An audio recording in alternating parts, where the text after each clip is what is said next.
So we're going to go ahead and start our faculty panel right now. So I'm going to actually have all of our panelists introduce themselves. So if you wouldn't mind introducing yourself and then just letting us know what you've done so far with OER. Thank you. Hi, everybody. Thank you, Christina. My name is Donna Scimeca. I am the coordinator of the Core 100 program. Should we just introduce ourselves first and come back for the... Hello, everybody. My name is Vachadze. I'm a professor at the Department of Economics for 11th year now. Hi everyone, I'm Grozdena Yilmaz and I'm from the Department of Biology. Anatomy and Physiology are the courses that we converted, and I'll come back to that later. Hi, I'm Sharifa Hampton from the English department, and we did ENG 111 and ENG 151 writing courses.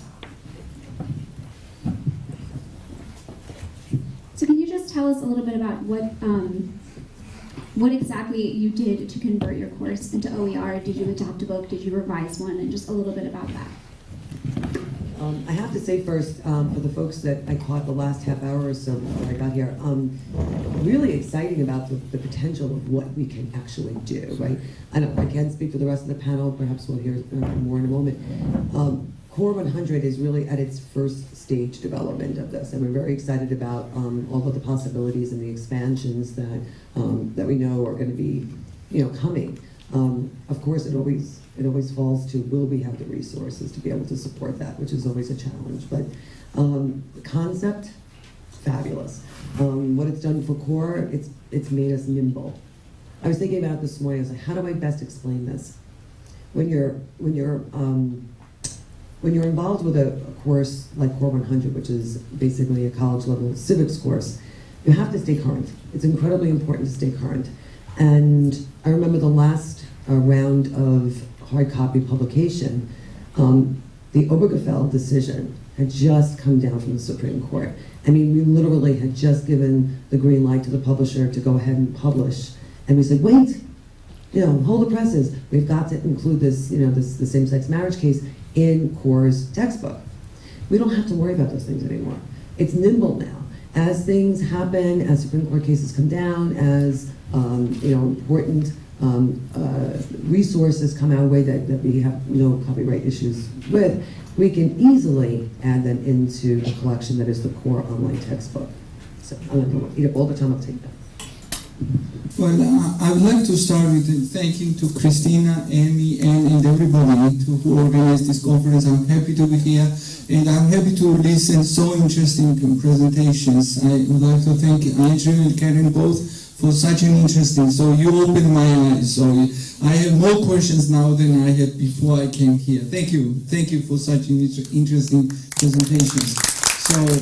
I heard first time about OER in 2013 when CUNY, or might be a little bit late, when CUNY started this initiative to fund, transition from the traditional course to OER-based course, and gave some initiative, some funding for that. Okay, at that time I was not teaching these major, large, sections, which is in economics. Intermediate, macro, we run about 7 or 8 sections every semester. I was teaching more finance courses, and I remember that time, when you go and ask students to buy the cheapest book, it's never less than $100. I never was easy to get, cheaper book than $100, and I know from my personal experience, I have 8th grader daughter, and I don't like when she comes and tells me, the textbook might cost, something significant, $80 or something, because I know that I can search on the library, based my research on the library resources, and so on and so forth, and this is too costly, and then I heard from Christina in one presentation that average income for CUNY students is around, it might be less than 30K. That was the determining factor for me to move to the OER direction, okay? Because when I assign the textbook, some students afford it, some students cannot, and I cannot uniformly, give them direction, go on page 14 and read it, or let's assess this paragraph and discuss this problem and so on and so forth. So I started to think and started to search about a finance textbook, which was not easy. I found only one that time, and that's I determined to transition to the OER textbook, and within a semester or so I did so. So I offered the OER textbook-based course last spring, first time, and it was success. So I found out that this textbook, OER textbook, was much deep in the content, with lots of homework, lots of problems, lots of data sources that I could not find even $200 textbook. So last spring I offered one course. This spring I'm teaching from your OER textbook, and next spring I'm planning to transition another course. So far I have already 3 courses transitioned from the traditional costly, textbook-based courses to OER-based, and I think students enjoy it. I found, I posted course and the textbooks on the blackboard.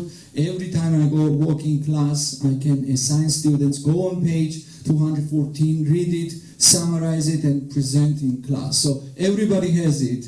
Everybody can work individually or in small groups, and there is no any barrier. So basically it removes the barriers which I saw in the slide, one of the slides Karen had. So thinking about equality and equity. So remove this barrier and everybody give the playing field. So that's what I found, and I want to move in this direction. I learned from Karen today that we can even create our own OER textbook. Students can create it, and I'm for it. I want to move in this direction and to contribute for this community and everybody to have access to OER textbooks and OER materials. Thank you.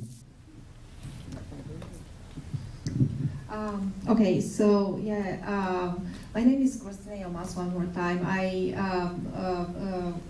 I'm in charge of all the anatomy and physiology classes in the college. My background, I come from a clinical setting. I'm a physician assistant. I worked in hospitals for more than 14 years before I came and joined the college. The reason why I decided to convert anatomy and physiology classes in open educational text, when I was going to college, I studied as an international student, and the books of anatomy and physiology, the cost of the book was one of the most expensive in my entire education. I did not buy it while I was doing my undergraduate biology courses, but I did buy it when I was in the physician assistant school because I needed it as a reference. So I kept that textbook all through the years. As I was in college, I was doing copies from the textbook so that I can study the material. So when I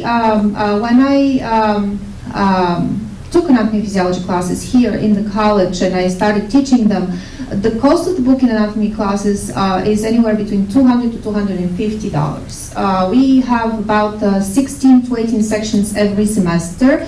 So, and each section is about 25 students. So we have about 320 to 400 students per semester that have to spend that amount in order to afford the textbook. So when open educational resources became available, that was in 2017 when I first heard about that. I decided that we will go ahead with it. Unfortunately, it was a little bit of a difficult conversion because of the fact that there are a lot of faculty teaching it, and some of them had long tradition of using the textbook that we had. So it was a little struggle, but thinking about the savings that we provided to students, it was a very good step forward. So with we've been able now to use anatomy and physiology OER for all the sections, anatomy and physiology 1 and anatomy and physiology 2. Anatomy and physiology 2 has about 8 to 10 sections per semester, so that is another about 250 to 300 students there. And again, we provide tremendous amount of savings to our students. Now, not only that we provide savings, but nowadays when you go into clinical practice, more likely you will turn toward electronic resources for reference. And a lot of times when a student leaves the college, they leave,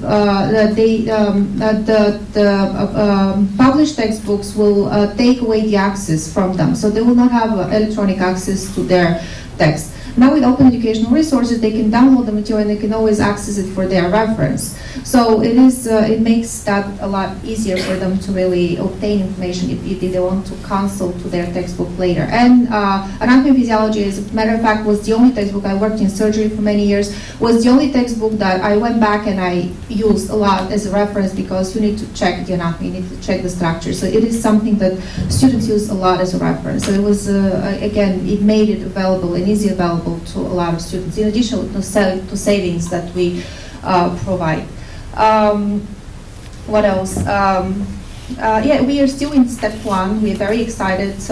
We would like to move with step 2, where maybe we will incorporate in additional classes as well. But again, we would like to get a little bit more of support on that. But definitely, it is something that we're looking forward. And a lot of the faculty that was resistant in the future now see the benefits of OER. So it is yes, it is difficult to change the thinking, but it's not impossible. So you just have to be persistent and move forward and provide more support to your additional faculty that is teaching. So I always made myself available to show. I downloaded everything, all the OpenStax textbook. Actually, it's offered to Lumen Learning, but that they charge a fee for incorporating that on Blackboard. So what we did with Anatomy and Physiology is we downloaded the resources ourselves, and we give a USB record of the resources to professors so that they can download the information to Blackboard, and also to give to students to use, so they have it available at any point. So again, I'm happy to share any information that you may have in terms of conversion, and don't be hesitant. It's a very good thing for the future, and it's something that it allows us to share, as well as allows students to have access to low textbook costs. Thank you. Hi. The English department, we decided to move over. I brought it to the department because we noticed that the students just were not buying the textbooks. And we were trying to come up with creative ways on, well, how can we get around this? They need the textbook. And one thing that I realized, I like the access part of open access. I've had students tell me in my writing classes that they wrote their paper on their phone. Like, that is like horrifying to me. But this is, the students that we're working with. So the one thing, even if they don't buy the book, the one thing that the students will have is their phones. So they are able to go on to Blackboard, pull up my syllabus, and all the readings for the day are linked right on the syllabus. They can go right in, click the link, and they can read their assignment on the ferry, on the bus, the train, wherever they are. They have the access to the material. I had a homeless student last semester. I think we started in the spring. I had a homeless student but he came to every class, and he came to every class prepared with the reading. So the access part was really what initially attracted us. Secondly, in teaching writing, you're always looking for different materials, different ways to reach, different demographics of students effectively. And the resources on OER offered different creative ways in which to teach these different habits of mind that students need for writing. So there were many different creative articles on how to do a research paper, how to transitions, how to do annotated bibliographies, and all those things that gave us new ideas. And these were full articles that the students would read and comprehend. So they were very accessible. The language was very accessible, and very, I thought the materials, were very good. Thank you. So it seems like all of you spoke to some of the benefits really being access and also currency of materials. So it seems like that was a benefit that you all saw for your students. Have you noticed any differences in terms of your courses, how they've been running with students in terms of engagement, or maybe you've noticed, has there been has there been any differences, positive or negative, with maybe using the technology, using born digital materials, or if there's been any positives in terms of how they've been engaging? I'll give you a pro and a con. All right. The nice, I would say the best benefit is that you could bring the documents, access them right from the podium, bring them up. You know that the students, I have my students copy. I give them a list of all of the places on campus where they can utilize their free copy rights, and I want them to bring the document because I want them to mark up the document. I'm old-fashioned, I'm paper trained. I want them to have their pen out. I want them highlighting and making notes to themselves. We delve into primary source documents, and I want them to truly understand them. We break them down, and no one can claim that they don't have their textbook anymore, right? I mean, we now have that access where they can say they weren't able to buy the textbook, or they're waiting for their financial aid money to come in. We now have, as long as they can access Blackboard, they have their document. So the pro and the con is accessibility in the classroom. Some of the, this is probably not the appropriate way to say it, but the younger faculty who are much more comfortable with technology seem to have less apprehension about having technology in the classroom. Those of us of a certain age still find it challenging to be able to trust that students are actually looking at a document on their phone when they're actually could be checking God knows what social media sites. So I'm a little apprehensive about that aspect of it. So my workaround is to require that they do a printed copy. So there's a pro and a con, but there's other folks. Yeah, thank you, Donna, for bringing up this point.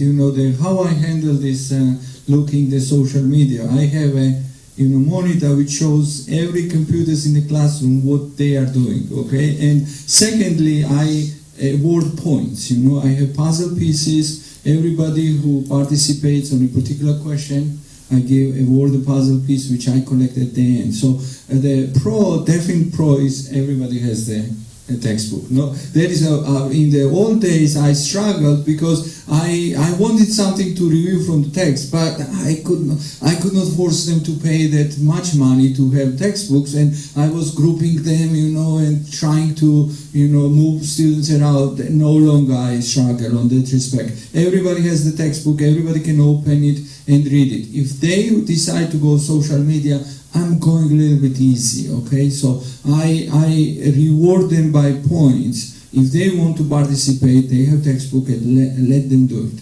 That's how I handle this problem. Thank you. Okay, so one of the biggest pros in converting to open educational resources was the fact that every student had access to the textbook day one of the class, which again, frequently in the past, what used to happen is students will take 1 to 2 weeks to order their text. And in anatomy lessons, this is very difficult to catch up with the material, and a lot of students will fail to do so, so they will not succeed in the class and they will get a lower grades. So that is a definite pro. What I found in the beginning when we first converted is that not a lot of students have technology. So access to technology was a big issue. So I encourage everyone that did not have access to use the library computers. We do have a computer lab available. We didn't have enough money to purchase iPad for every student. So, but the students with the student government receive free copies, so they can print out the text and bring it with them or have access to that. So that way we solve that issue. Also, not only access to technology, but use of technology in general. I found some of the older students didn't know how to very well use the technology in class, so I had to work with them extra time, but I think it is just the first couple of weeks, just because it's very intuitive and it's very easy. It's just for them to learn the path. Blackboard has been very supportive also in the college, so if they're struggling in obtaining information, Blackboard usually provides them training, as well as, again, I sit with them, or library, usually, again, we have a librarian that helps them. yeah, that's pretty much what are the pros and cons of conversion to open educational resources. But again, I think it is just the beginning, and it's just the mentality. As we moved on with the course, the following semester and the semester after, students already knew what to expect because they asked their friends and they come prepared in class. So I think we see that less and less. And also a lot of the students nowadays, the younger generation, they grew up with their phones, they grew up with their pads. So for them, it's very easy to read on the pad. It's very easy to read on the phone, read on the commute as they're coming to the college. So having that OER for them on their phone or on their pad makes it easier for them to access it and read it. So they don't have to carry all these heavy books in their backpack and open it in the subway or in the bus. So that's it. I would agree also. You can assign homework first night because they have the textbook right there, so that so they're engaged immediately in the work.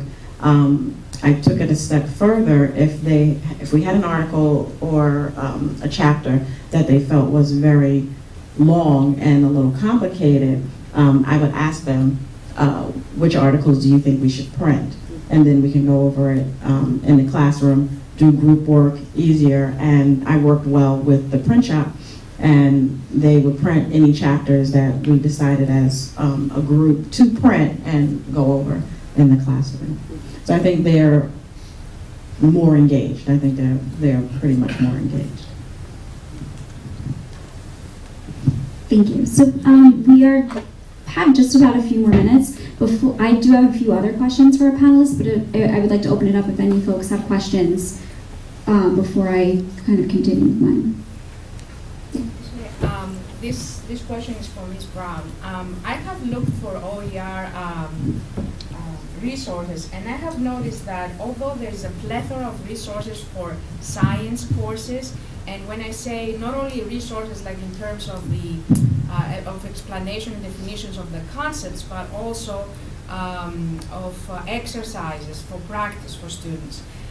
When it comes to liberal arts, I feel that there's still a lack of activities for the students, of practice exercises, although we may see a lot of examples of definitions, let's say, of what a paragraph is, or what a research paper is, what, the steps the students should take, and things like that. There's not much out there in terms of actual activities. And have you noticed that issue in your implementation of OER, and how if you have, how did you overcome? On the activities, and Hampton, my married name now is Hampton. It's okay. That's like that.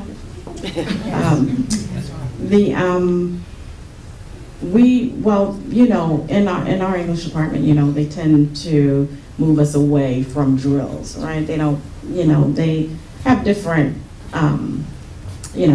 pedagogies, but they kind of move us away from actually like drill work.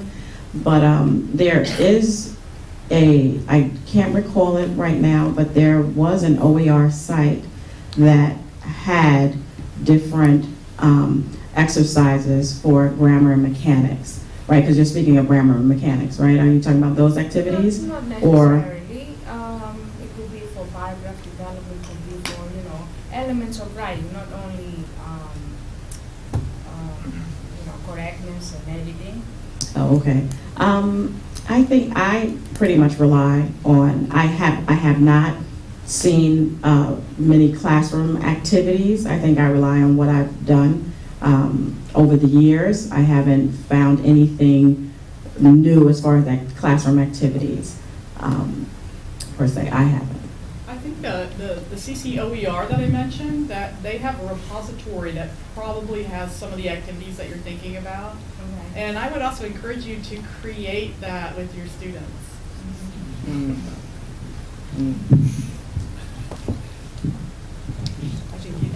Sorry about that. Yeah. So unfortunately, sorry. I was going to say, we're all level 1, like Donna opened this up. We all just started this, so I'm interested in seeing where we can go, as well. Yeah. Unfortunately, we are out of time. We do need to end pretty much right now because we have a student panel next. Hopefully some of our faculty members will be able to be around, and we do have another break, so if there's more questions. I think it's really great hearing from faculty who've just started this within the recent year or so and have been working with OER. So thank you to every member of our panel. I'm sure I can speak for the panel. We're all available via email as well. So if you don't catch us today, feel free to email any of us. We'd be more than happy to talk to you. Thank you. Thank you.